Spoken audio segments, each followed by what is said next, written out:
Imagina la escena. Londres, viernes, 18 de junio de 1982.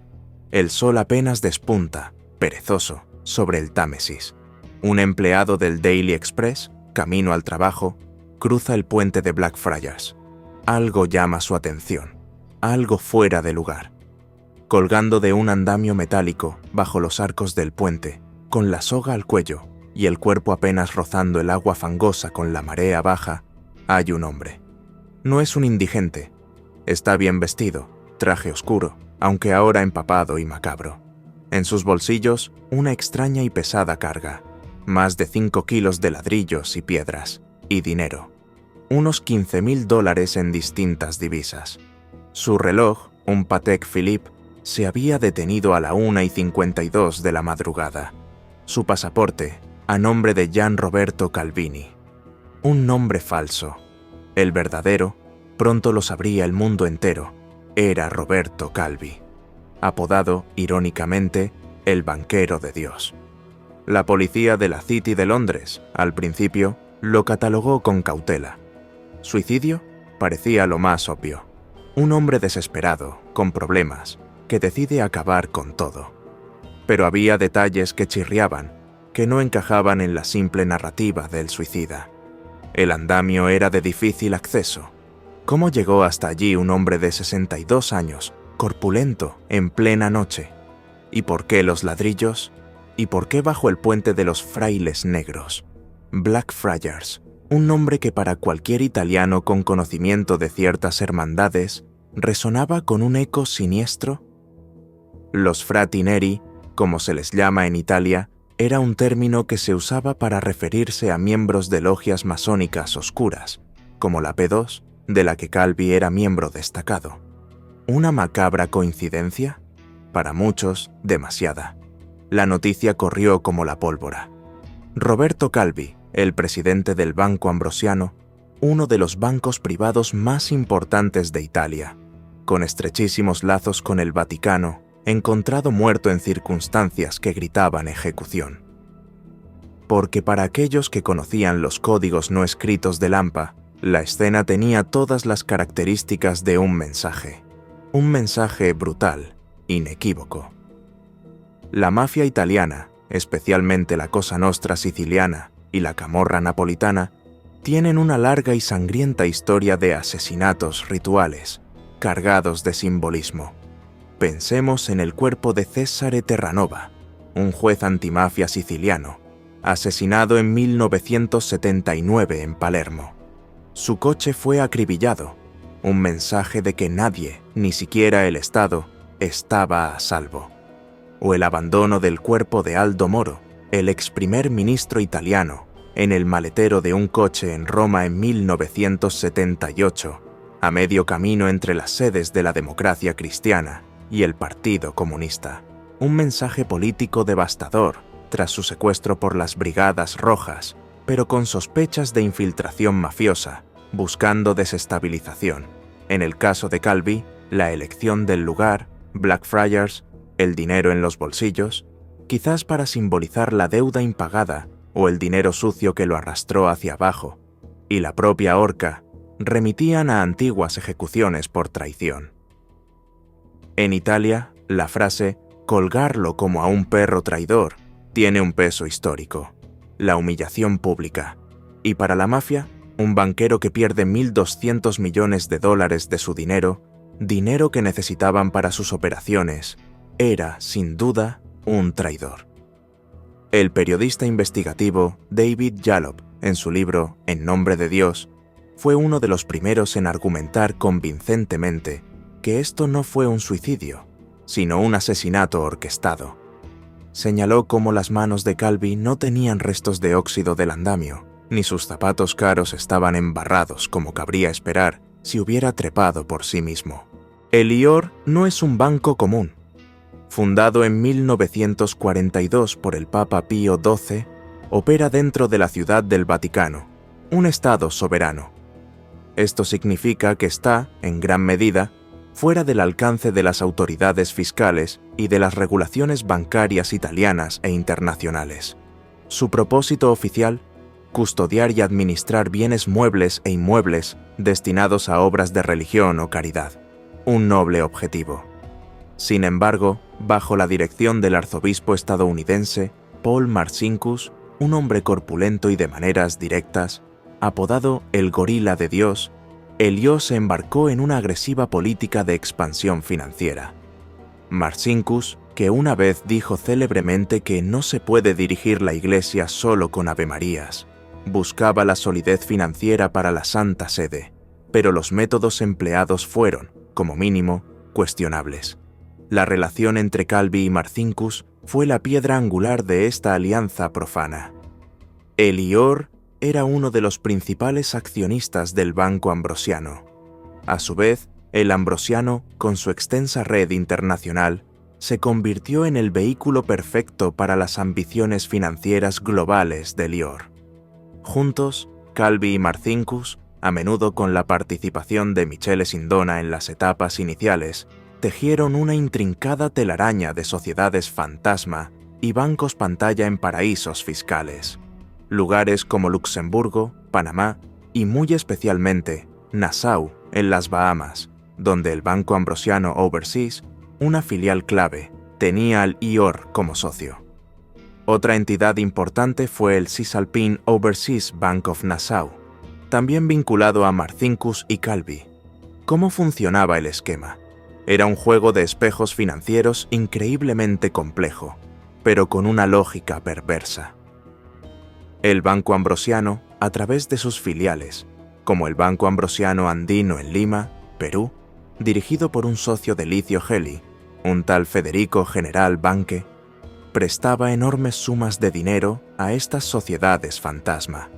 Estas sociedades, a menudo sin activos reales ni operaciones comerciales genuinas, eran controladas en última instancia por Calvi y sus socios, incluyendo el IOR en muchos casos. El detalle crucial aquí son las famosas letras de patrocinio, o cartas de confort. Estos eran documentos emitidos por el propio Marcinkus, en nombre del IOR, que afirmaban que el Vaticano tenía conocimiento de estas sociedades pantalla y, en algunos casos, una participación en ellas. Aunque redactadas con ambigüedad para evitar ser garantías legales directas, estas cartas eran interpretadas por otros bancos como un respaldo implícito del Vaticano, permitiendo a Calvi obtener aún más crédito para sus empresas ficticias. ¿Y a dónde iba todo ese dinero? Parte de él se utilizaba para comprar acciones del propio Banco Ambrosiano, inflando artificialmente su valor en bolsa y consolidando el control de Calvi. Era como intentar levantarse a uno mismo tirando de los cordones de sus propios zapatos. Otra parte se desviaba para financiar las actividades de la Logia P2, para sobornos a políticos, para la compra de medios de comunicación como el Corriere della Sera, asegurando así una cobertura favorable o el silencio conveniente. Hay investigaciones y testimonios, como los recogidos en el libro La Logia de los Asesinos de Dios, de Philip Whelan, que sugieren que estos canales financieros también se usaron para mover dinero destinado a operaciones encubiertas de la Guerra Fría, como la financiación del sindicato Solidaridad en Polonia, que luchaba contra el régimen comunista, o para apoyar a dictaduras anticomunistas en América Latina, con las que Gelli y la P2 tenían fuertes lazos. Se ha hablado incluso del uso de estos fondos para el tráfico de armas. Este cadáver, balanceándose lúgubremente bajo el puente de los frailes negros, no era solo el final de una vida, era una declaración de guerra, una advertencia brutal y el inicio de una investigación que, aún hoy, 40 años después, sigue arrojando sombras y dudas. ¿Quién era realmente Roberto Calvi?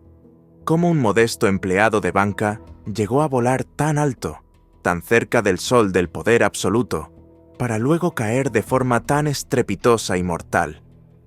Para entenderlo, necesitamos rebobinar, volver a sus inicios, a su ambición, a las conexiones que tejió en la Italia de la posguerra, una Italia donde las líneas entre lo legal y lo ilegal, entre la fe y la corrupción, a menudo eran peligrosamente borrosas. La historia del banquero de Dios acababa de explotar en la cara del mundo, y sus esquirlas aún están por recoger. Para entender la caída, primero hay que entender el ascenso. Roberto Calvi no apareció de la nada. Nació en Milán, en 1920, en una Italia que pronto se vería envuelta en la vorágine de la Segunda Guerra Mundial. Y Calvi, como muchos jóvenes de su generación, sirvió en el ejército. Luchó en el frente ruso, una experiencia que, según quienes lo conocieron, forjó en él un carácter duro, resiliente y quizás una cierta inclinación por la estrategia y el riesgo calculado. No era un hombre de grandes discursos ni de carisma arrollador, sino más bien un operador silencioso, un tejedor de redes en la sombra. Reservado, meticuloso, con una mente brillante para los números y una ambición que ardía con fuego lento pero implacable. Al regresar de la guerra, en 1947, con una Italia en plena reconstrucción y el Plan Marshall empezando a irrigar la economía, Calvi encontró su vocación, o al menos su vehículo hacia el poder: la banca. Entró como un modesto empleado en el Banco Ambrosiano, y este no era un banco cualquiera. Fundado en 1896 por el beato Giuseppe Tobini, el Ambrosiano tenía una impronta profundamente católica.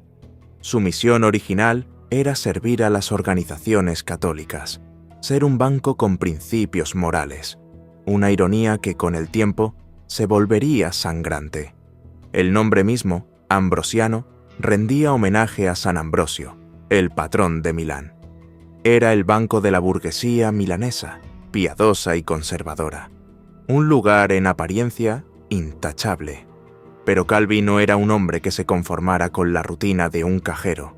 Observaba, aprendía y sobre todo sabía a quién arrimarse. Su ascenso fue constante, metódico. Década de los 50, década de los 60, Italia vive su milagro económico. Y Calvi escala posiciones dentro del Ambrosiano. Se gana la fama de ser un trabajador incansable, un genio de las finanzas internacionales, especialmente hábil en la creación de complejas estructuras offshore, esas sociedades pantalla en paraísos fiscales que permiten mover dinero con discreción. Demasiada discreción, a veces. Pero, ¿quién tenía tanto poder y tanto rencor como para llevar a cabo una operación tan compleja y arriesgada en pleno Londres? Calvi no era un desconocido. Hacía apenas unos días, su nombre llenaba los titulares en Italia. El Banco Ambrosiano, su imperio financiero, se había derrumbado estrepitosamente, dejando un agujero de más de 1.200 millones de dólares. Un escándalo de proporciones épicas que salpicaba al Instituto para las Obras de Religión, el IOR, popularmente conocido como el Banco Vaticano, su principal accionista y socio en numerosas operaciones turbias. Calvi había huido de Italia con un pasaporte falso, primero a Austria, luego en avioneta privada a Londres. Estaba desesperado, buscando la manera de evitar la cárcel y, quizás, la venganza de aquellos a quienes había defraudado o traicionado. Y esos aquellos eran muchos y muy peligrosos. No hablamos de inversores corrientes, hablamos de la mafia siciliana, que había confiado en Calvi y en el Ambrosiano para blanquear millones de dólares procedentes del narcotráfico. Hablamos de la logia masónica Propaganda Due, o P2, una especie de Estado dentro del Estado italiano, con miembros en las más altas esferas de la política, el ejército, la judicatura y las finanzas, una organización que Calvi no solo integraba, sino para la que actuaba como tesorero. Hablamos incluso de facciones dentro del propio Vaticano, temerosas de que Calvi, acorralado, revelara secretos que harían temblar los cimientos de la Santa Sede. Piensa en esto. Un hombre que manejaba los hilos financieros de algunas de las organizaciones más poderosas y secretas del mundo. Un hombre que sabía demasiado. Su muerte no podía ser una simple nota a pie de página en la crónica de sucesos. Era el prólogo de una historia mucho más oscura, una que revelaría la podredumbre que se escondía tras fachadas de respetabilidad y piedad. Los investigadores forenses, contratados posteriormente por la familia Calvi, como el profesor Bernd Brinkmann de la Universidad de Münster, concluirían, tras exhumar el cuerpo y realizar nuevas pruebas en 1998 y 2002, que Calvi no pudo haberse ahorcado solo. Encontraron lesiones en su cuello incompatibles con un suicidio por ahorcamiento y ausencia de las marcas esperadas en sus manos si hubiera manipulado la soga y el andamio. Para ellos, no había duda. Roberto Calvi fue asesinado, pero el primer veredicto, el británico de 1982, fue de suicidio. Una conclusión que calmaba las aguas, que evitaba preguntas incómodas a nivel internacional. Una conclusión que, para muchos, era una farsa. ¿Cómo pudo un hombre con tantos enemigos poderosos, en medio de un escándalo financiero monumental que implicaba al Vaticano y a la mafia, simplemente decidir quitarse la vida de una forma tan teatral y a la vez tan torpe? ¿O acaso esa torpeza era, en sí misma, parte del mensaje? Un mensaje que decía: podemos llegar a cualquiera, en cualquier lugar, y hacer que parezca lo que queramos. Imagina la magnitud de esta red. El jefe de la Guardia Financiera, la Policía Fiscal italiana, era miembro de la P2. Varios jueces clave, también. ¿Cómo podía prosperar una investigación seria contra Calvi o contra la propia logia en ese contexto? Era como si el sistema inmunológico del Estado hubiera sido infectado por un virus que lo atacaba desde dentro. Cuando la lista de la P2 se hizo pública en mayo de 1981, el gobierno del primer ministro Arnaldo Forlani se vio obligado a dimitir. Fue un escándalo sin precedentes que reveló la fragilidad de la democracia italiana y la existencia de poderes ocultos que la manipulaban a su antojo.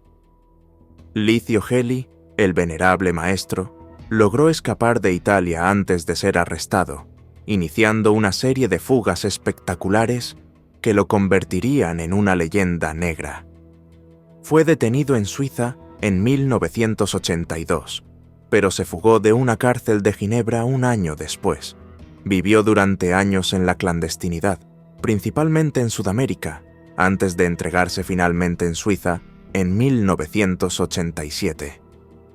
Fue extraditado a Italia, condenado por varios delitos, incluyendo la bancarrota fraudulenta del Ambrosiano y la obstrucción a la justicia en el caso de Bolonia, pero nunca por los delitos más graves de subversión política de los que muchos lo acusaban. Murió en 2015 llevándose muchos secretos a la tumba.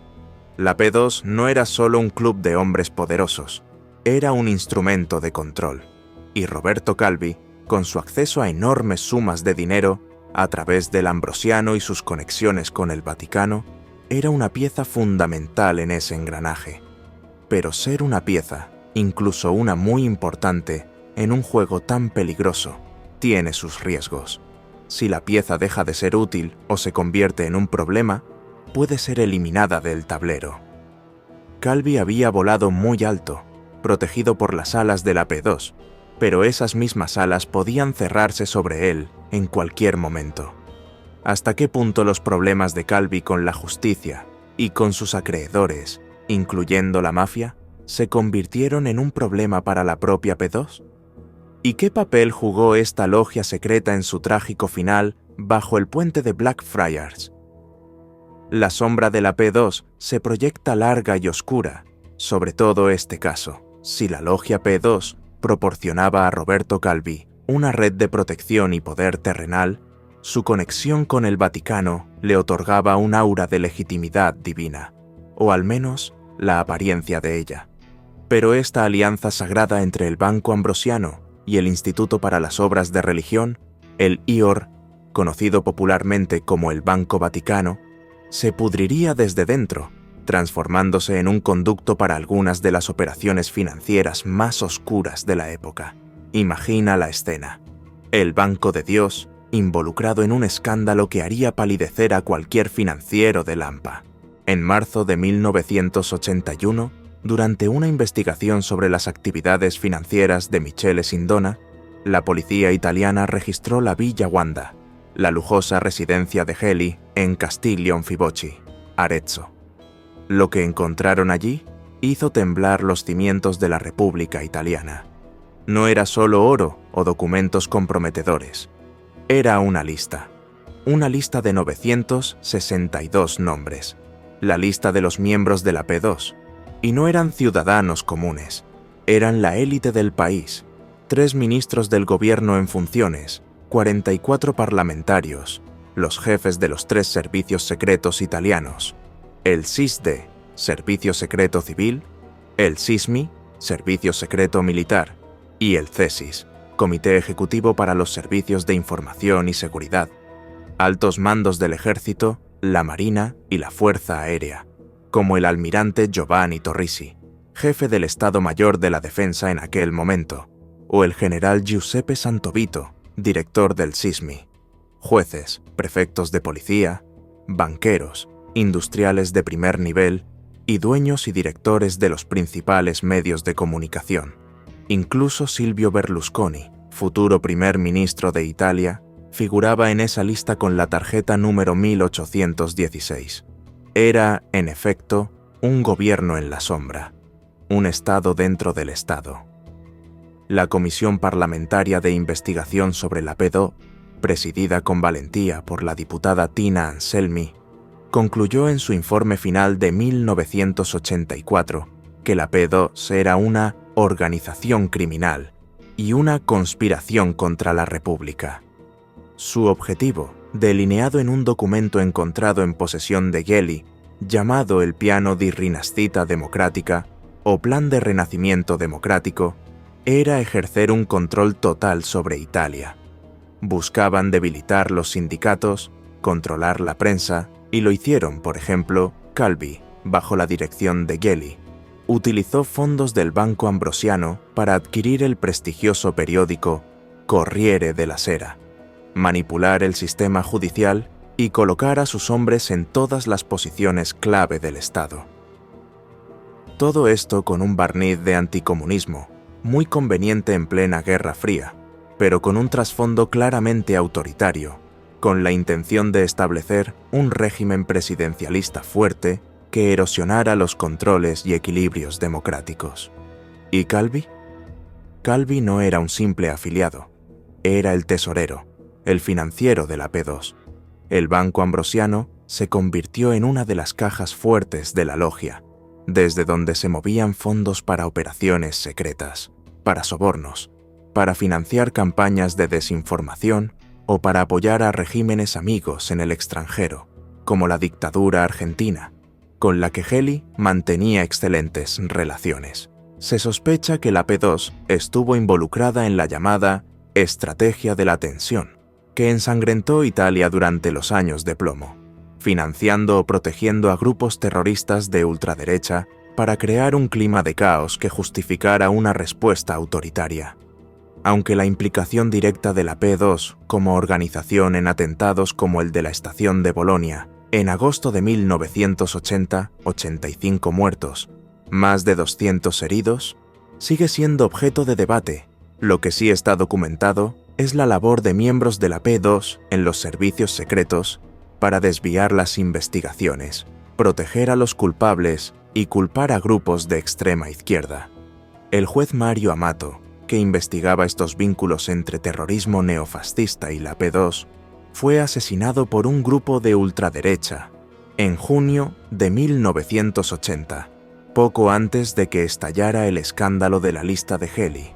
Para Calvi, pertenecer a la P2 significaba protección, significaba acceso a información privilegiada, significaba tener amigos en las más altas esferas que podían hacer la vista gorda ante sus operaciones financieras cada vez más audaces y a menudo ilegales. Cuando el Banco de Italia, el Banco Central, comenzó a investigar las irregularidades del Banco Ambrosiano a finales de los 70, Calvi recurrió a sus hermanos de logia. Presiones políticas, filtraciones interesadas a la prensa, todo servía para intentar frenar a los inspectores.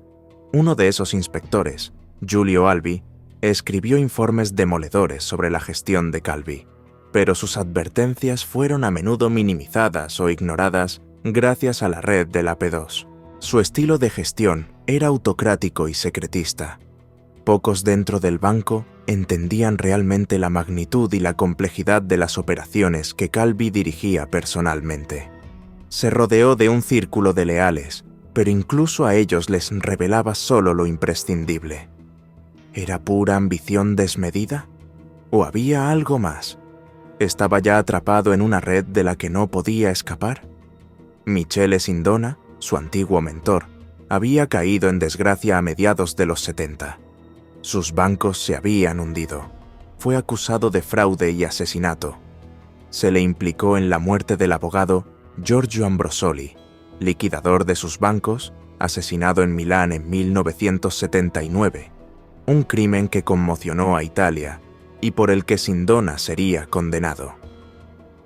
Ambrosoli había descubierto la vasta red de corrupción de Sindona y sus vínculos mafiosos. Antes de su muerte, Ambrosoli escribió una carta a su esposa donde decía: «Es indudable que, en cualquier caso, pagaré muy caro el encargo. Lo sabía antes de aceptarlo, y por tanto no me lamento en absoluto, porque para mí ha sido una ocasión única de hacer algo por el país». Su asesinato fue un claro ejemplo del alcance mortal de estos banqueros cuando sus secretos eran amenazados. Sindona acabaría envenenado con cianuro en su café en la prisión de Voghera en 1986. Un final que Calvi quizás debió ver como una advertencia. Pero Calvi parecía creerse intocable, el banquero de Dios, con el Vaticano como su escudo y una red de contactos poderosos que se extendía mucho más allá de las finanzas. Ya no era solo un banquero, era un jugador en la intrincada partida de ajedrez del poder italiano.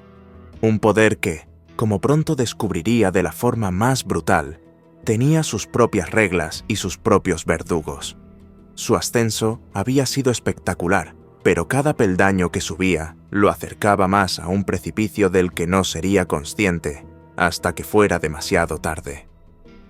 La pregunta que flota en el aire es: ¿cuándo exactamente cruzó Calvi la línea invisible entre la ambición legítima y la criminalidad flagrante? ¿Y quiénes fueron los arquitectos silenciosos que primero impulsaron su ascenso y luego, quizás, firmaron su sentencia de muerte?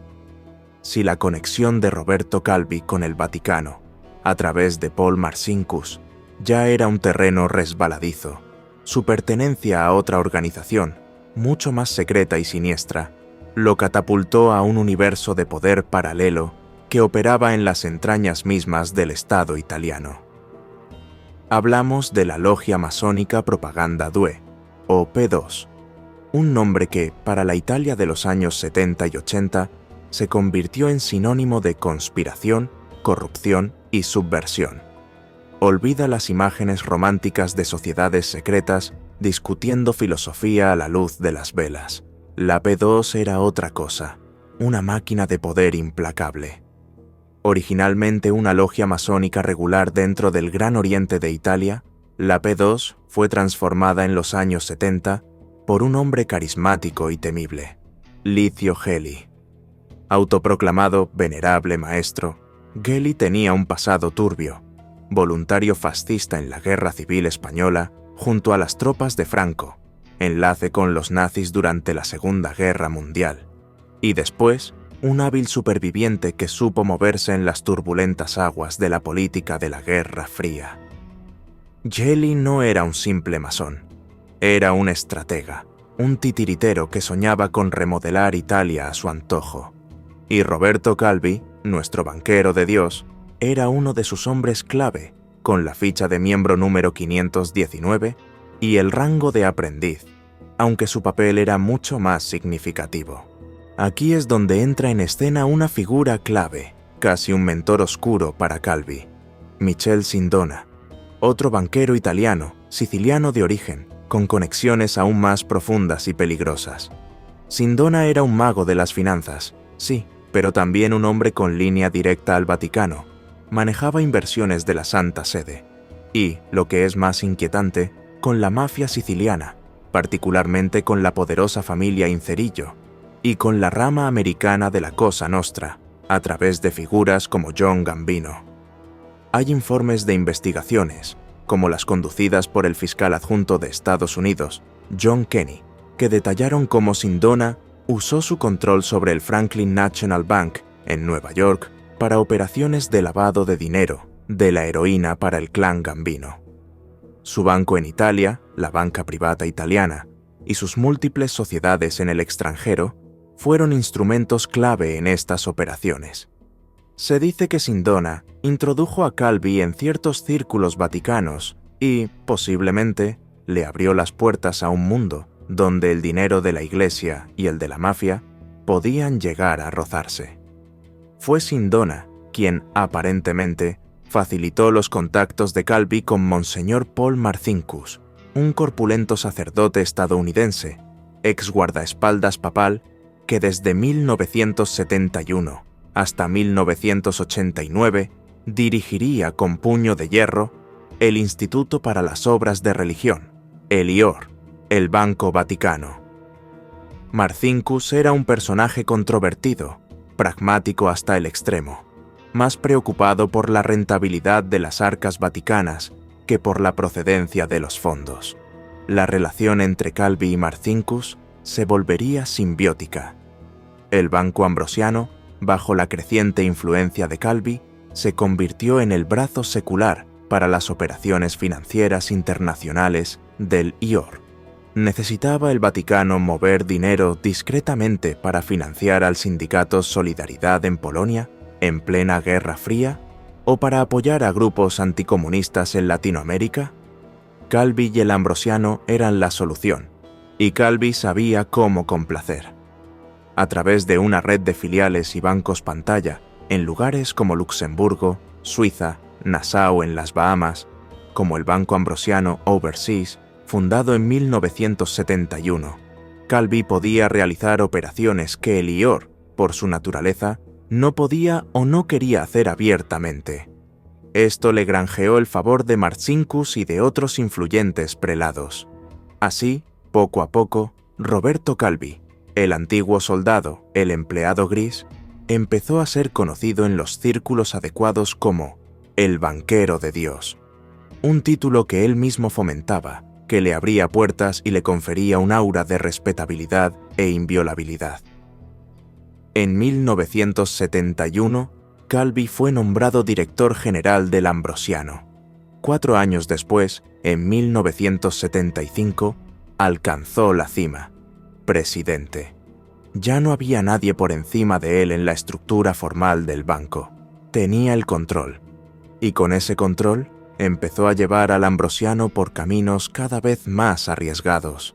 Compró participaciones en otras empresas, se expandió internacionalmente de forma agresiva.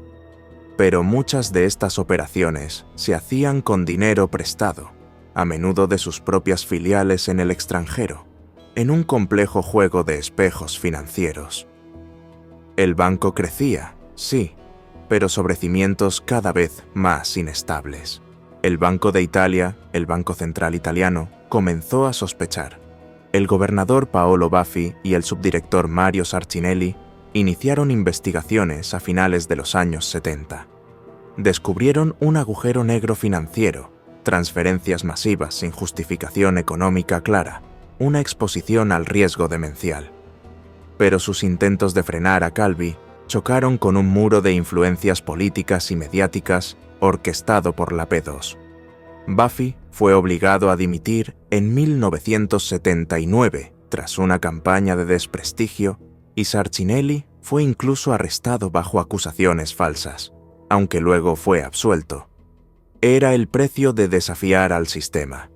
El asesinato de Giorgio Ambrosoli, en 1979, el liquidador de los bancos de Sindona, que había descubierto la maraña de corrupción que también implicaba a IOR, fue una advertencia brutal para cualquiera que se atreviera a indagar demasiado. Cuando el castillo de naipes finalmente se derrumbó en 1981, con la quiebra del Banco Ambrosiano, el agujero ascendía a la asombrosa cifra de $1.200 millones. Una fortuna. ¿Cuánto de esto era responsabilidad directa del IOR? El Vaticano, inicialmente, negó cualquier responsabilidad legal, argumentando que las cartas de patrocinio de Marcinkus no eran garantías plenas. Intentaron distanciarse de Calvi y del desastre.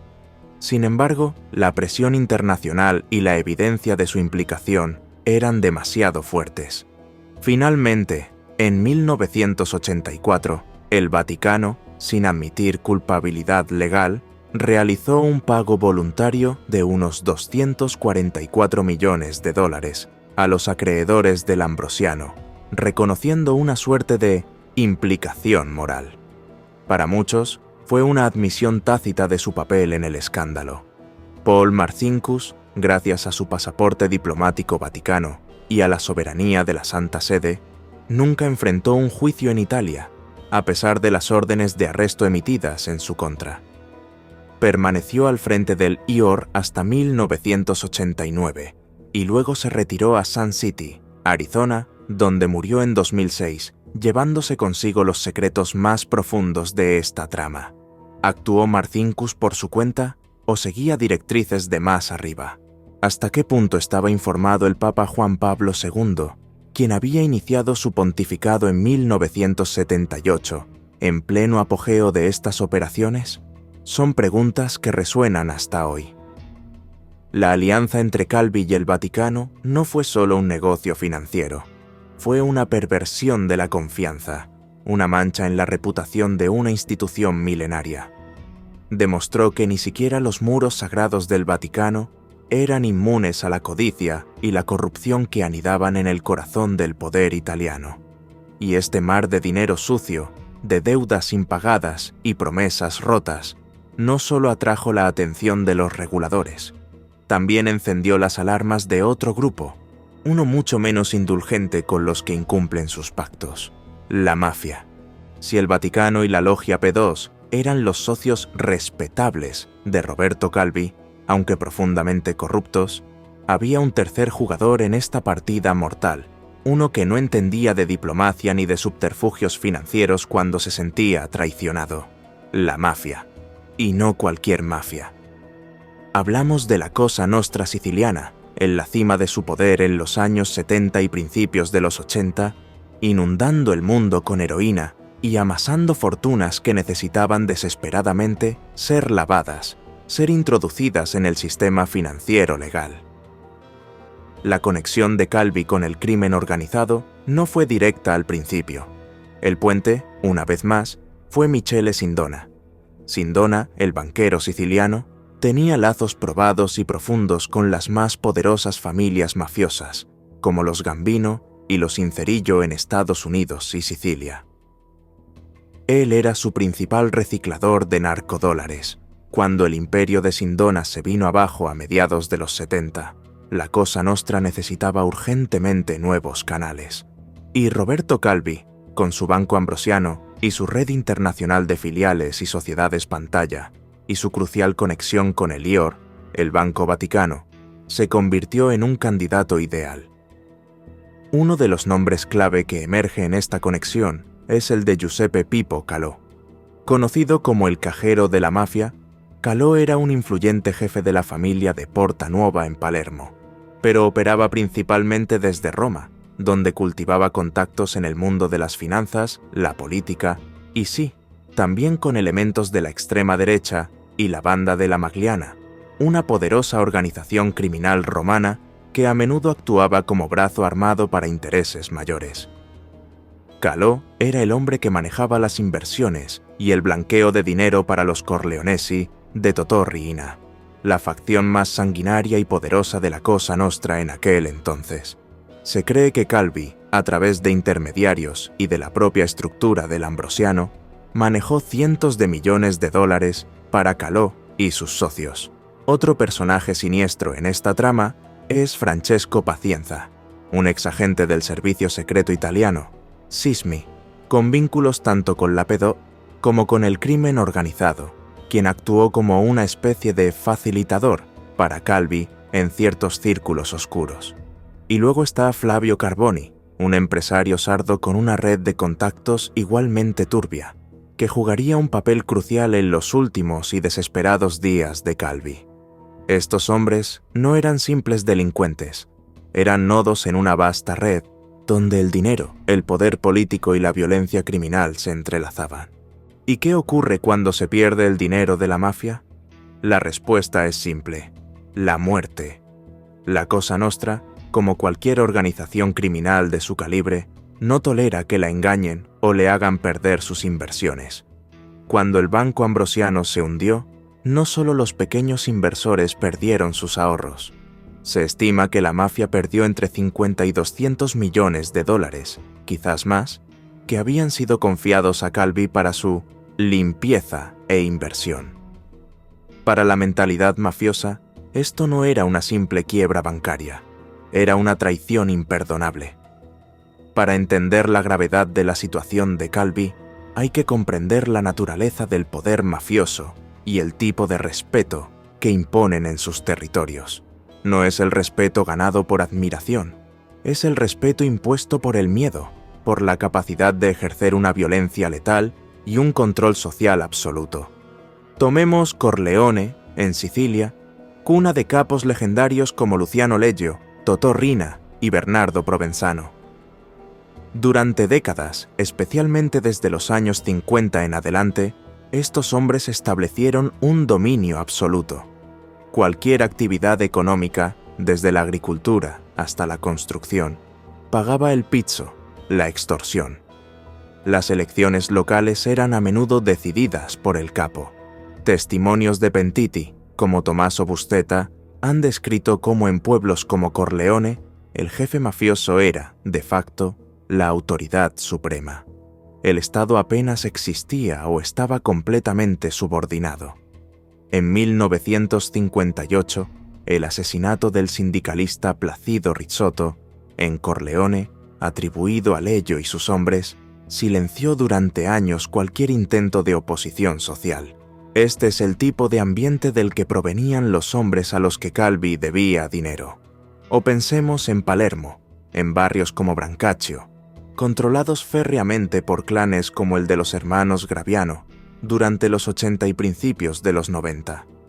Allí, el padre Pino Puglisi intentó desafiar su poder ofreciendo a los jóvenes alternativas a la calle y a la mafia. Su respuesta fue una bala en la nuca en septiembre de 1993. Un mensaje claro: en nuestro territorio mandamos nosotros. Este respeto se manifiesta en la omertá, el código de silencio. La gente no habla, no por lealtad, sino por terror. Saben que la mafia puede actuar con impunidad, impartiendo su propia y brutal justicia. Y no solo en Sicilia, en Calabria, la 'Ndrangheta, en pueblos como Sanlúcar o Platí, ha demostrado históricamente un control territorial y social asfixiante. Sanlúcar, por ejemplo, es conocido como la cuna de la 'Ndrangheta y ha sido el epicentro de sangrientas faidas, como la que culminó con la masacre de Duisburg, en Alemania, en 2007, donde 6 personas fueron asesinadas. Este suceso demostró cómo la autoridad de clanes, radicados en un pequeño pueblo calabrés, se extendía internacionalmente, y cómo la vida en esas comunidades gira en torno a estas dinámicas de poder, donde el clan a menudo es visto como la única fuente de orden o sustento, aunque sea a través del crimen. Lo mismo ocurre en Campania, con la camorra.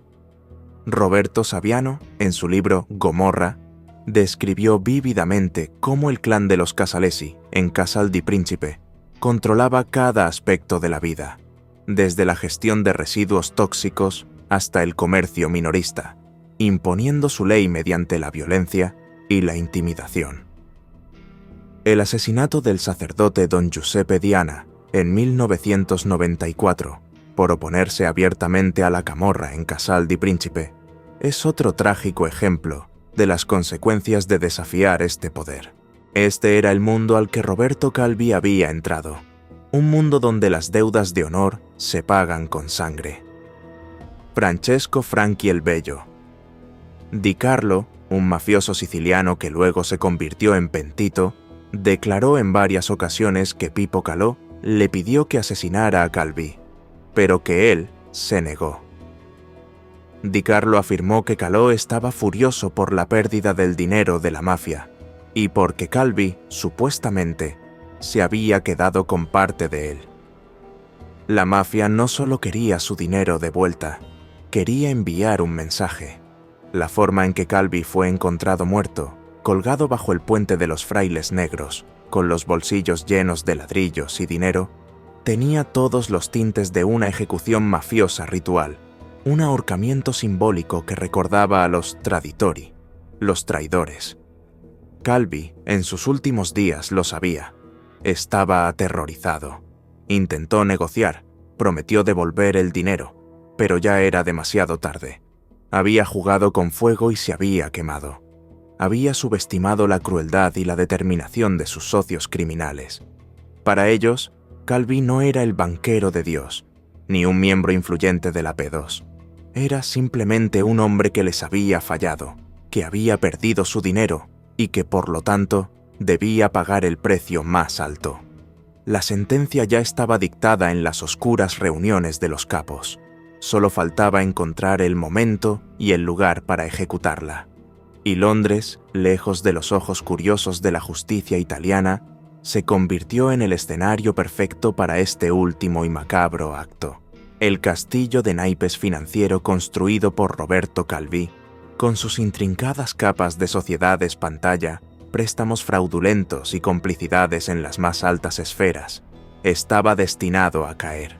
Y cuando lo hizo, el estruendo resonó desde los pasillos del Vaticano hasta las guaridas de la mafia, dejando un agujero negro de aproximadamente 1.200 millones de dólares. Una suma que, a principios de los años 80, era simplemente astronómica. Este no era solo un problema contable, era el principio del fin para el banquero de Dios.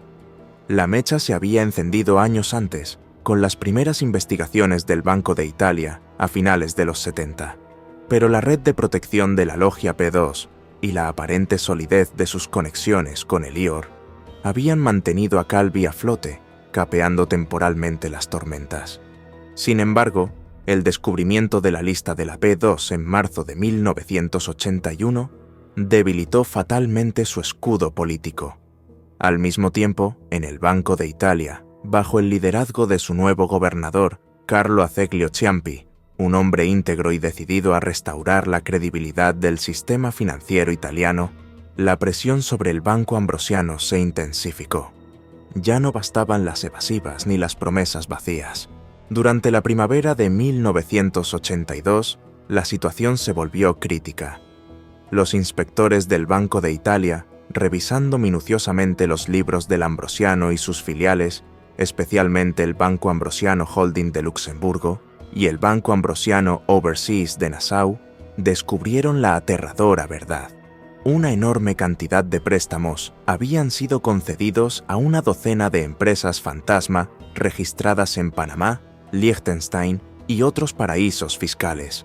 Estas empresas, como Bellatrix, Manuar y United Trading, todas vinculadas directamente a Calvi y, en muchos casos, cubiertas por las ambiguas letras de patrocinio del IOR, no tenían activos reales. El dinero simplemente se había esfumado.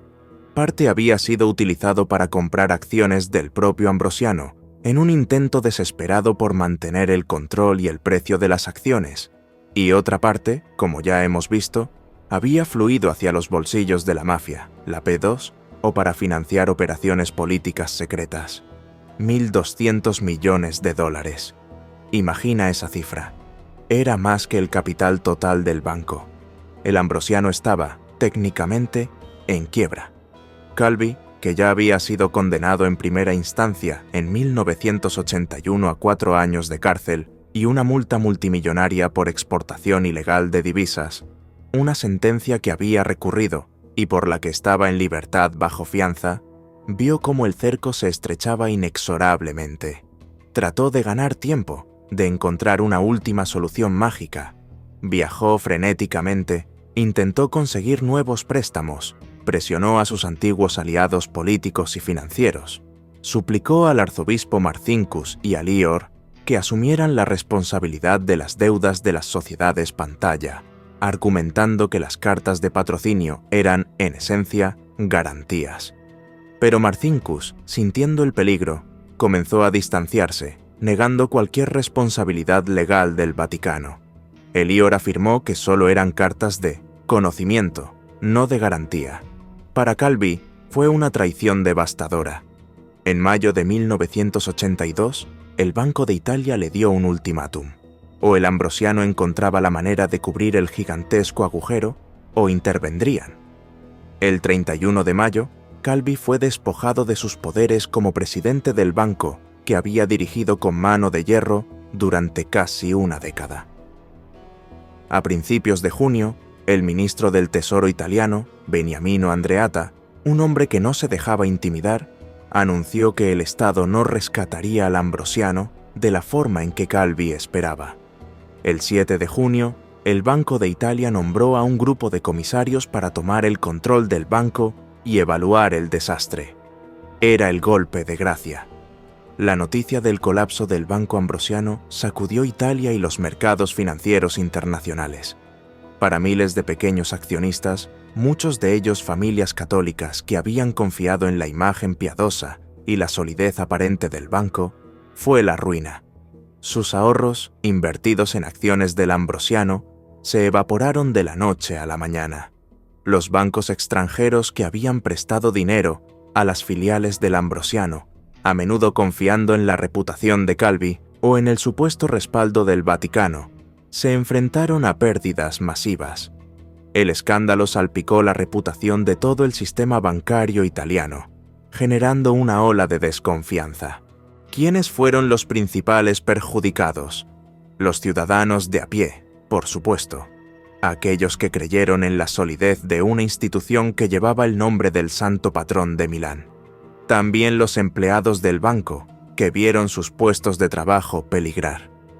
Y la credibilidad de instituciones que parecían intocables, como el propio Vaticano, quedó manchada indeleblemente. El dinero desaparecido no era solo una cifra en un balance, eran los ahorros de una vida, la confianza rota, la seguridad económica de muchas personas hecha añicos.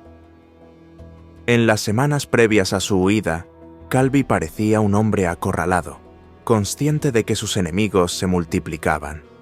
No solo los investigadores y la justicia, también aquellos a quienes había servido y que ahora lo veían como una amenaza, como la mafia, que quería su dinero de vuelta o su cabeza. Y quizás elementos de la P2 o incluso de los servicios secretos, preocupados por lo que Calvi podría revelar si era arrestado y decidía colaborar. Se dice que Calvi, en un último intento desesperado por salvarse, amenazó con tirar de la manta, con revelar secretos que comprometerían a las más altas esferas políticas y religiosas de Italia y de otros países. Habría preparado un dossier con documentos comprometedores, pero estas amenazas, si existieron, solo sirvieron para aumentar el número de personas que deseaban su silencio definitivo. El colapso del Banco Ambrosiano no fue solo una quiebra financiera, fue la detonación de una bomba que había estado oculta durante años, bajo los cimientos del poder italiano.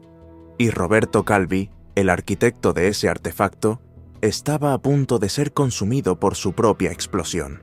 El dinero había desaparecido, y con él, cualquier esperanza de salvación para el banquero de Dios. Solo le quedaba una opción: huir. Con el Banco Ambrosiano en ruinas y sus enemigos cerrando el círculo, a Roberto Calvi solo le quedaba una carta por jugar: la huida. El 10 de junio de 1982, apenas unos días antes de que su cuerpo apareciera balanceándose bajo el puente de Blackfriars, el banquero de Dios se esfumó de Italia. Se afeitó su característico bigote, un intento vano de cambiar su apariencia, y con un pasaporte falso a nombre de Gianroberto Calvini, emprendió un viaje clandestino hacia lo que él esperaba fuera un refugio, pero que se convertiría en su tumba. Su escape fue una operación compleja, facilitada por una red de personajes tan turbios como los negocios que lo habían llevado a la ruina. Se cree que viajó primero en coche desde Roma hasta Venecia. Desde allí, Hay versiones que indican que tomó una lancha rápida hasta Yugoslavia, concretamente a la ciudad de Rijeka. Luego, un avión privado lo habría llevado desde Klagenfurt, en Austria, hasta un aeródromo cerca de Londres. Los nombres que surgen como facilitadores de esta fuga son cruciales. Destaca Flavio Carboni, un empresario sardo con una agenda propia y conexiones que abarcaban desde la logia pedo hasta la mafia y la banda de la Magliana. Carboni, junto con el contrabandista Silvano Vittor, quien se jactaba de poder mover a cualquiera a cualquier sitio, y Ernesto Diotayevi, un peso pesado de la banda de la Magliana, parecen haber orquestado la logística del escape. Calvi no estaba huyendo solo, estaba siendo conducido, quizás, hacia una trampa. Llegó a Londres el 15 de junio y se instaló en un apartamento de alquiler en Chelsea Cloisters, el número 881, un piso alquilado precisamente por Flavio Carboni. Esos últimos días debieron ser un infierno para Calvi. Lejos de la opulencia y el poder al que estaba acostumbrado, se encontraba aislado, aterrorizado y desesperado. Realizaba llamadas frenéticas a su familia en Italia, a sus antiguos contactos en el Vaticano. Se dice que intentó contactar infructuosamente con Marcinkus y a miembros de la P2 buscando ayuda, dinero, una salida. Llevaba consigo un maletín que, según se rumoreaba, contenía documentos altamente comprometedores, su última póliza de seguro, con la que esperaba negociar su supervivencia o al menos vengarse de quienes lo habían traicionado. Ese maletín y su contenido se convertirían en otro de los grandes misterios del caso, pues nunca fue recuperado en su totalidad, o al menos su contenido crucial desapareció. ¿Qué ocurrió en esas últimas 48 horas? Calvi se reunió varias veces con Flavio Carboni y otros personajes enigmáticos. ¿Intentaba cerrar un trato para salvar su vida? ¿Estaba siendo engañado con falsas promesas mientras sus verdugos preparaban el escenario? La noche del 17 de junio, Calvi salió de su apartamento en Chelsea Cloisters. Nunca más se le vio con vida. Y así volvemos a la macabra escena bajo el puente de Blackfriars en la madrugada del 18 de junio. La primera investigación británica, rápida y superficial, concluyó en julio de 1982 que se trataba de un suicidio. Pero las piezas no encajaban. ¿Cómo un hombre de 62 años, con sobrepeso y poco ágil, habría podido trepar por el complicado andamio metálico en plena oscuridad, cargar con ladrillos en los bolsillos y anudarse una soga al cuello de forma tan eficiente? Sus caros zapatos de cuero no tenían ni rastro del barro rojizo del Támesis ni del óxido del andamio. Sus manos tampoco mostraban las heridas o la suciedad esperables de semejante hazaña. La familia Calvi nunca aceptó la versión del suicidio y luchó incansablemente por reabrir el caso. Gracias a su perseverancia, se celebró una segunda investigación judicial en Londres, en junio de 1983. Esta vez, el veredicto fue abierto, reconociendo que no había pruebas suficientes para determinar si fue suicidio o asesinato. Pero las dudas persistían y se acrecentaban. Años después, exhumaciones del cuerpo de Calvi y nuevos análisis forenses solicitados por su familia arrojaron más luz, o más bien, más sombras sobre la versión oficial. En 1998, y nuevamente en 2002, equipos de expertos forenses internacionales, incluyendo al renombrado profesor alemán Bernd Brinkmann, examinaron los restos. Sus conclusiones fueron demoledoras para la tesis del suicidio. Encontraron lesiones en el cuello de Calvi que eran incompatibles con un ahorcamiento autoinfligido típico. No había señales de la vitalidad que se esperaría en los tejidos si el corazón aún latiera al momento de la suspensión. Es más, la ausencia de lesiones en las manos y en el cuerpo sugería que Calvi no había luchado ni había trepado por sí mismo. Todo apuntaba a que había sido asesinado en otro lugar y luego trasladado y colgado bajo el puente, o que había sido incapacitado y luego colgado por terceros. Incluso el detalle de los ladrillos en los bolsillos y en sus pantalones junto con los fajos de billetes, parecía más un mensaje simbólico que una elección práctica de un suicida. ¿Un mensaje sobre el peso de sus deudas? ¿Sobre el dinero sucio que lo arrastró al fondo? El nombre del puente, Blackfriars, frailes negros, un término con resonancias masónicas oscuras en Italia, parecía una burla cruel, una firma macabra. El reloj Patek Philippe de Calvi, detenido a la 1:52 de la madrugada, ¿marcaba la hora de su muerte o simplemente el momento en que entró en contacto con el agua? Todo en la escena parecía cuidadosamente escenificado, no el acto desesperado de un hombre solitario. Era un teatro del horror, diseñado para ser visto, para ser interpretado. La sentencia había sido dictada por poderes invisibles y ejecutada con una frialdad implacable en la niebla de Londres. Los hombres que lo ayudaron a huir, como Flavio Carboni y Ernesto Diotagliavi, junto con el mafioso Pippo Calò y el empresario siciliano Francesco Diotagliavi, sin relación con Ernesto, fueron acusados años después en Italia por su asesinato, aunque tras largos procesos judiciales, serían finalmente absueltos por falta de pruebas concluyentes o por prescripción del delito, dejando un amargo sabor a impunidad. La huida de Roberto Calvi no fue un escape hacia la libertad, sino un viaje directo hacia su ejecución. Fue traicionado por aquellos en quienes confió o por aquellos que simularon ayudarle mientras lo conducían al matadero. Su muerte bajo el puente de Blackfriars no fue el cierre de un capítulo, sino la apertura de un abismo de preguntas que, aún hoy, desafían una respuesta completa y satisfactoria. El cuerpo de Roberto Calvi, balanceándose en la fría niebla londinense, no fue el final de la historia. Fue el comienzo de un enigma que, más de 4 décadas después, sigue sin una respuesta judicial definitiva. A pesar de las pruebas forenses que apuntan abrumadoramente al asesinato, a pesar de las investigaciones, los juicios y las confesiones de Pentiti, la pregunta fundamental persiste. ¿Quién mató realmente al banquero de Dios? Y quizás una pregunta aún más inquietante. ¿Por qué los responsables, quienesquiera que fuesen, han gozado de una impunidad tan duradera? Las teorías y los sospechosos forman una galería de los horrores del poder oculto. En primer lugar, y con más peso en las acusaciones formales, está la mafia siciliana, la Cosa Nostra. El motivo era claro. Calvi había perdido cientos de millones de dólares de su dinero del narcotráfico que necesitaba ser blanqueado. Además, un Calvi acorralado y dispuesto a hablar para salvarse era una amenaza intolerable. En 2005 se abrió un juicio en Roma. En el banquillo de los acusados por el asesinato de Calvi se sentaron figuras como Giuseppe, Pippo, Calò, el cajero de la mafia, Flavio Carboni, el empresario sardo que organizó la huida de Calvi, su novia Manuela Kleinsick, Ernesto Diotagliavi, de la banda de la Magliana, y Silvano Vittor, el contrabandista.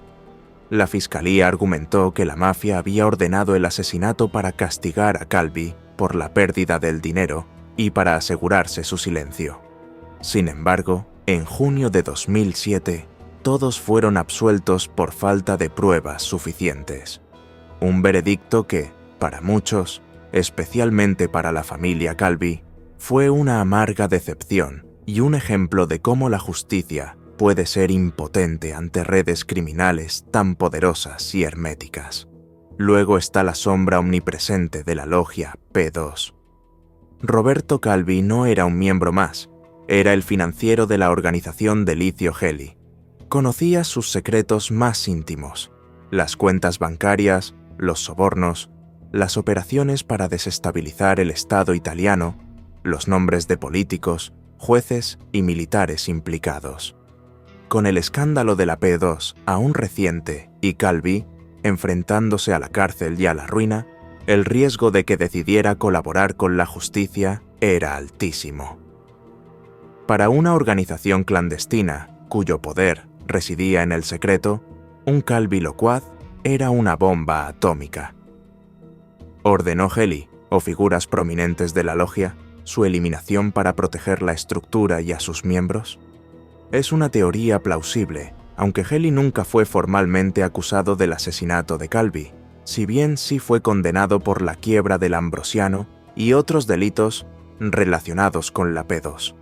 Y no podemos olvidar al Vaticano, o al menos a ciertas facciones dentro de Lior. Calvi había sido su banquero de confianza, el hombre que realizaba las operaciones financieras más delicadas y a menudo inconfesables. El colapso del Ambrosiano amenazaba con arrastrar a Lior y exponer al mundo la magnitud de su implicación en paraísos fiscales, sociedades pantalla y el posible lavado de dinero. Las famosas letras de patrocinio, firmadas por el arzobispo Paul Marcinkus, eran una prueba de cargo. Un Calvi desesperado, amenazando con revelar lo que sabía sobre las finanzas vaticanas, representaba una crisis de relaciones públicas y credibilidad sin precedentes para la Santa Sede. Decidieron algunos dentro de esos muros sagrados que el silencio eterno de Calvi era preferible a un escándalo que sacudiría los cimientos de la Iglesia. Marcinkus, protegido por su inmunidad diplomática, nunca fue juzgado. La hipótesis más probable, y la que muchos investigadores y periodistas sostienen, es que la muerte de Calvi no fue obra de un solo grupo, sino el resultado de una convergencia de intereses, una especie de consorcio de poderes, donde la mafia podría haber proporcionado los ejecutores, la P2 la logística o la cobertura, y otros simplemente se beneficiaron de su silencio. Calvi se había convertido en un problema demasiado grande para demasiada gente poderosa. El legado de Roberto Calvi es siniestro y complejo. Su caso destapó la putrefacción que yacía bajo la superficie de respetables instituciones financieras y religiosas, revelando una Italia paralela, donde banqueros, espías, mafiosos, políticos y prelados tejían alianzas oscuras. El Banco Ambrosiano se convirtió en el símbolo de una era de corrupción sistémica, de finanzas sin escrúpulos y de impunidad para los poderosos. La investigación sobre la P2, impulsada en parte por el escándalo ambrosiano, mostró al mundo cómo una logia masónica secreta había penetrado en todos los resortes del Estado italiano, y las preguntas sin respuesta siguen resonando. ¿Qué contenía exactamente el maletín de Calvi que desapareció en Londres? ¿Documentos que podrían haber reescrito la historia secreta de Italia y del Vaticano? ¿Quiénes fueron los hombres que físicamente apretaron la soga alrededor de su cuello bajo el puente de Blackfriars? Aunque algunos nombres de ejecutores materiales han sido mencionados en testimonios de Pentiti, como Francesco Di Carlo, nunca se ha llegado a una condena firme contra ellos por este crimen. La historia de Roberto Calvi es una advertencia sobre la facilidad con que el poder corrompe y sobre cómo las instituciones, incluso aquellas fundadas sobre principios morales o espirituales, pueden ser pervertidas. Su muerte no fue un suicidio, fue una sentencia ejecutada con la precisión brutal de quienes se saben por encima de la ley. Y mientras los verdaderos arquitectos de su asesinato sigan en la sombra, el caso Calvi permanecerá como una herida abierta, un recordatorio de que hay verdades que algunos prefieren mantener enterradas para siempre bajo el manto del poder, el dinero y los secretos inconfesables. La perspectiva que nos deja este viaje no es solo de descubrimiento, sino de una inquietante comprensión de cómo funciona el mundo cuando las luces se apagan y las máscaras caen.